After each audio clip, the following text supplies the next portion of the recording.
The pervasiveness of dragon myths in the folk legends of many cultures is probably no accident. These insightful words were spoken by the atheistic astronomer Carl Sagan.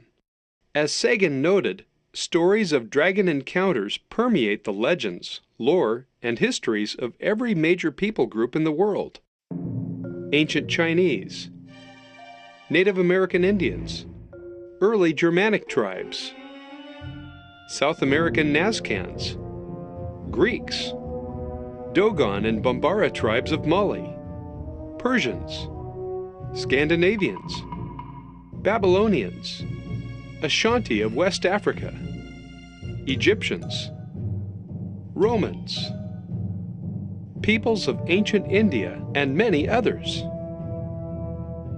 How can this be explained? Carl Sagan strained credulity by suggesting that our far distant evolutionary ancestors saw dinosaurs and somehow passed these frightful memories down from generation to generation over the millions of years. But rather than believing in a far-fetched scenario whereby a squirrel-like ancestor passed a vision of dinosaurs to its descendants by some unknown biological mechanism, we can look to the Bible to provide the straightforward truth as we explore the historical era of dragons and men.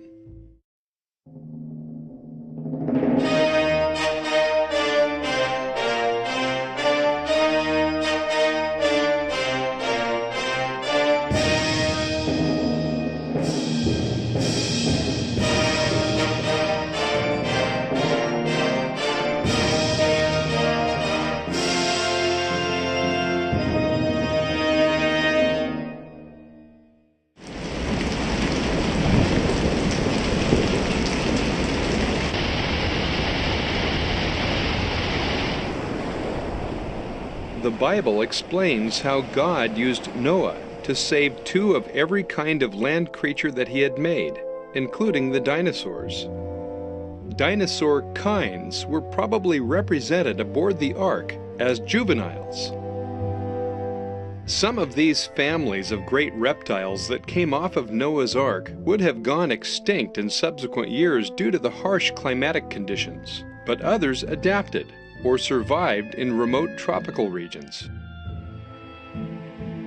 As human civilization spread across the earth, men encountered these large reptiles and recorded their interactions. It became standard practice for ancient map makers to identify the unexplored regions at the periphery of their maps with the cryptic words, "Here be dragons." The word dragon appears 34 times in the authorized version of the Scriptures. Notice the words of the psalmist. "You shall tread upon the lion and adder, the young lion, and the dragon shall you trample under feet." From the context, it is clearly speaking about a real creature that it would be impressive and intimidating to step on. Jeremiah 51:34 tells how the king of Babylon has swallowed me up like a dragon, which brings to mind the way many carnivorous reptiles gulp their prey whole. Both dragons of the sea, Psalm 74:13, and field, Isaiah 43:20, are mentioned. The Bible even alludes to the vocalization of the dragon. In Micah 1:8, "I will make a wailing like the dragons."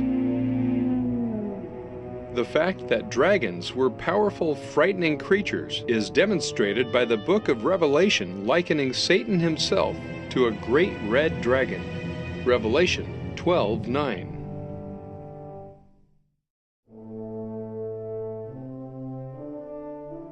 World Book Encyclopedia states, "The dragons of legend are strangely like actual creatures that have lived in the past. They are much like the great reptiles which existed long before man is supposed to have appeared on the earth. Dragons were generally evil and destructive. Every country had them in its mythology. The truth is that the fathers of modern paleontology used the terms dinosaur and dragon interchangeably for quite some time. Sir Richard Owen coined the term dinosaur in 1842. Before that, all scientists called the great reptiles dragons. Doubtless, some of the dragon stories that have been handed down over the generations have been exaggerated somewhat, but that does not mean they had no original basis in fact. Dinosaur skeletons have even been found that display some of the same peculiar dragon features that were once thought to be fanciful. In 2004, a fascinating dinosaur skull was discovered in South Dakota. Because of its dragon-like head, horns, and teeth, the new species was dubbed Dracorex hogwartsia. The dinosaur's skull mixes spiky horns, bumps, and a long muzzle. As you peruse the exhibit hall at Genesis Park, you will see some clear dinosaurian depictions made by ancient artists. Dinosaur iconography from painting, carvings, tapestry work, figurines, and simple etchings attest to the fact that men in antiquity encountered living dinosaurs. But there are also many credible written reports that come down to us from sober historians, accounts of dragons and men. Dragon histories go back as far as the ancient Gilgamesh epic, a Sumerian story written about 2000 BC. After Alexander the Great invaded India, he brought back reports of seeing a great hissing dragon living in a cave.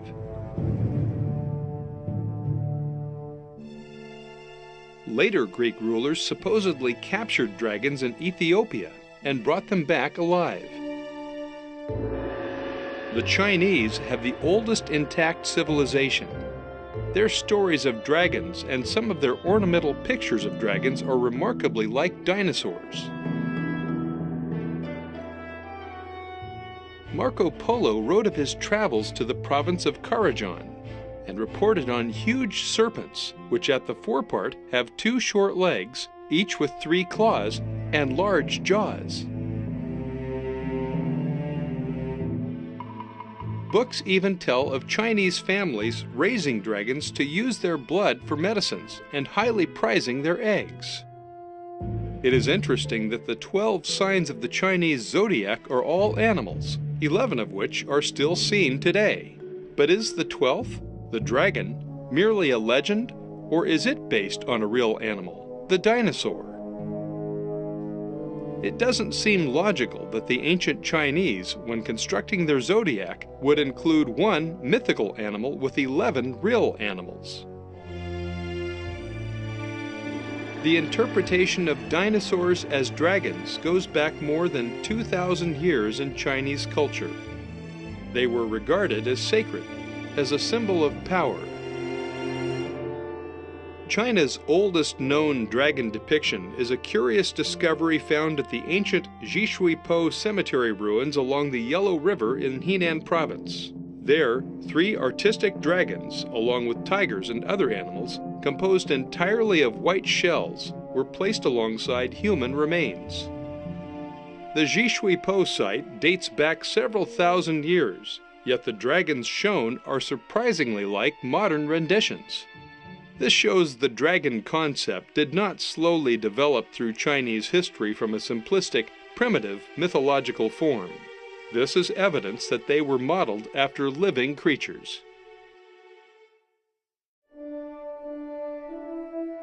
Saint John of Damascus, an Eastern monk who lived in the 8th century, wrote a sober account of dragons, insisting that they are mere reptiles and did not have magical powers. He quoted the Roman historian Dio, who chronicled the Roman Empire in the 2nd century. It seems that when Regulus, a Roman consul, fought against Carthage, a dragon suddenly crept up and settled behind the wall of the Roman army.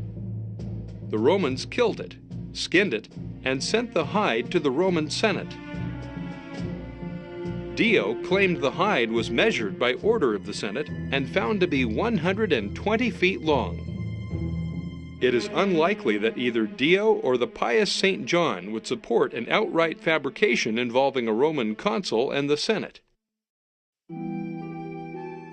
One of the most popular stories in medieval Europe was the legend of St. George slaying a dragon. Originating in the region of Libya and spread by the Crusaders, the story very likely had some basis in fact. According to the legend, a frightful dragon resided in a swamp and lake near a small fiefdom. In an effort to appease the dragon and preserve their city, the inhabitants fed it 2 sheep every day. When they ran out of sheep, the people began to offer their children, chosen by lot.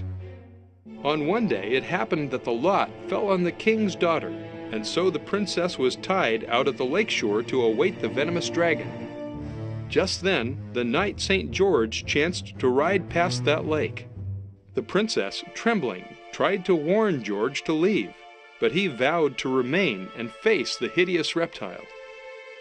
As the dragon appeared, George charged it on horseback and overcame it with his lance.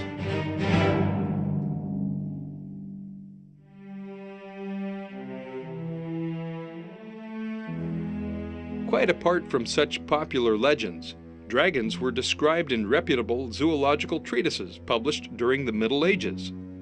For example, the great Swiss naturalist and medical doctor Conrad Gessner published a 4-volume encyclopedia from 1516 to 1565 entitled Historiae Animalium. He mentioned dragons as very rare but still living creatures. Ulysses Aldrovandus is considered by many to be the father of modern natural history. He traveled extensively, collected thousands of animals and plants, and created the first ever natural history museum. His impressive collections are today housed in a special wing at the Bologna University, where they attest to his scholarship. This background should give credence to the following incident that Aldrovandus personally reported concerning a dragon.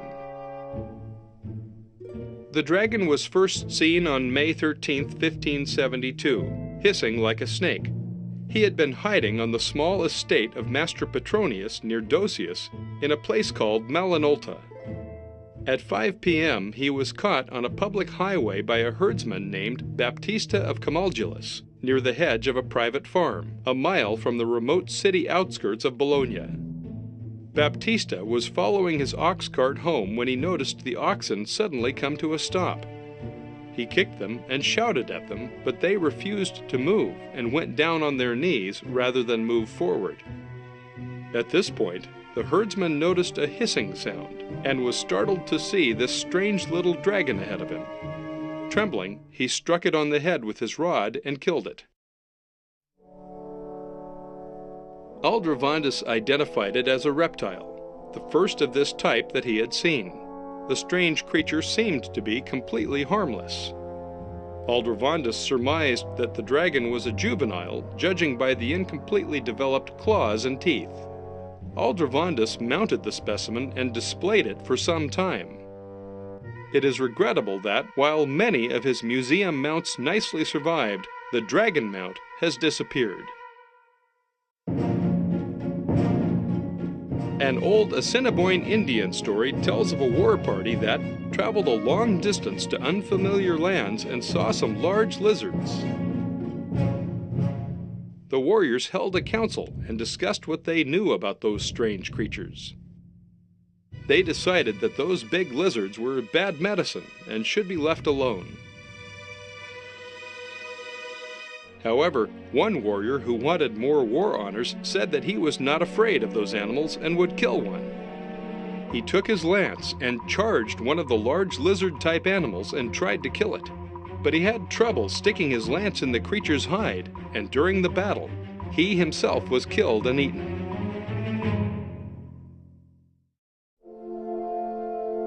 The credible Jewish historian Josephus told of small flying reptiles that lived in ancient Egypt and Arabia, and described how the predatory ibis bird halted their invasion into Egypt, for which service the Egyptians revered the ibis. The well-respected Greek researcher Herodotus wrote, "There is a place in Arabia, situated very near the city of Buto, to which I went, on hearing of some winged serpents. And when I arrived there, I saw bones and spines of serpents in such quantities as it would be impossible to describe. The form of the serpent is like that of the water snake, but he has wings without feathers, and is like as possible to the wings of a bat."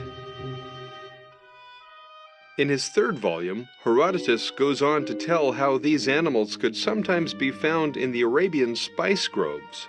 He describes their size, coloration, and reproduction. It seems flying serpents were infamous for hanging in frankincense trees. When workers wanted to gather the tree's incense, they would employ putrid smoke to drive the flying reptiles away. Aristotle and several other ancient authors also referenced these flying serpents. Reliable witness reports of flying dragons in Europe were written in the 1600s. Marie Trevelyan records, "The woods around Penlyn Castle, Glamorgan, had the reputation of being frequented by winged serpents, and these were the terror of old and young alike. An aged inhabitant of Penlyn, who died a few years ago, said that in his boyhood the winged serpents were described as very beautiful. They were coiled when in repose, and looked as if they were covered with jewels of all sorts. Some of them had crests sparkling with all the colors of the rainbow. When disturbed, they glided swiftly, sparkling all over, to their hiding places."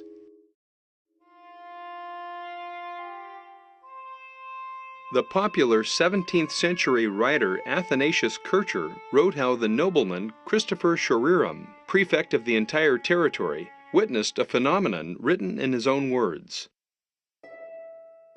"On a warm night in 1619, while contemplating the serenity of the heavens, I saw a shining dragon of great size in front of Mount Pilatus, coming from the opposite side of the lake, moving rapidly in an agitated way, seen flying across. It was of a large size, with a long tail, a long neck, a reptile's head, and ferocious gaping jaws. As it flew, it was like iron struck in a forge when pressed together that scatters sparks. At first I thought it was a meteor from what I saw, but after I diligently observed it alone, I understood it was indeed a dragon from the motion of the limbs of the entire body." The 16th century Italian explorer Pigafetta, in a report of the Kingdom of Congo, described iridescent flying dragons from the province of Bemba. There are also certain other creatures which, being as big as rams, have wings like dragons, with long tails and long chaps and diverse rows of teeth, and feed upon raw flesh. Their color is blue and green, their skin painted like scales, and they have 2 feet, but no more. The pagan Negroes used to worship them as gods, and to this day you may see diverse of them that are kept for a marvel. And because they are very rare, the chief lords there curiously preserve them, and suffer the people to worship them, which tendeth greatly to their profits, by reason of the gifts and oblations which the people offer unto them."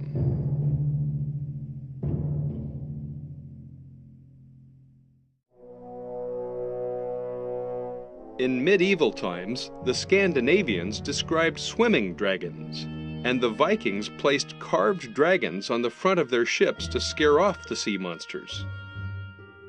Hans Egede, missionary to Greenland, was known to keep a meticulous recording of natural observations.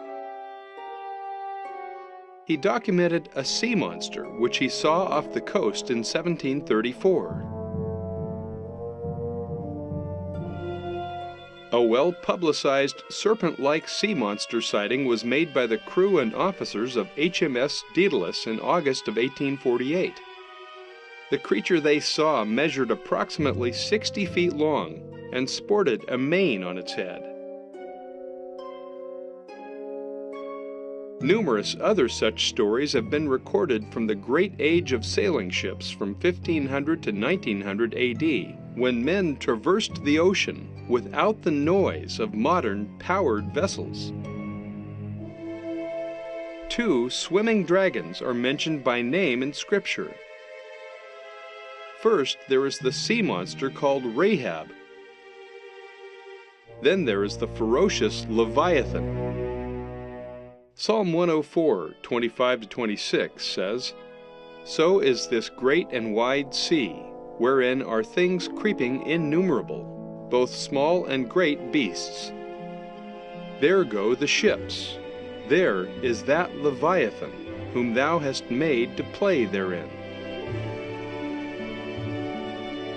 Psalm 148:7 instructs, "Praise the Lord from the earth, ye dragons and all deeps." These awe-inspiring reptiles should cause us to contemplate the power of our great Creator and give Him glory. The evidence is compelling that some of the great reptiles survived near inhabited areas and were known as dragons. Evolutionary zoologist Desmond Morris conceded, "In the world of fantastic animals, the dragon is unique. It is as though there was once a whole family of different dragon species that really existed before they mysteriously became extinct. Indeed, as recently as the 17th century, scholars wrote of dragons as though they were scientific fact, their anatomy and natural history being recorded in painstaking detail." By the 19th century, dragons had largely been wiped out by expanding civilizations. Men viewed them as a threat and hunted them down, both to safeguard new lands for settlement and to prove their dominance. The changing ecosystems and rise of colonial empires drove many species, including most of the great reptiles, into extinction. And so ended the historical age of dragons and men.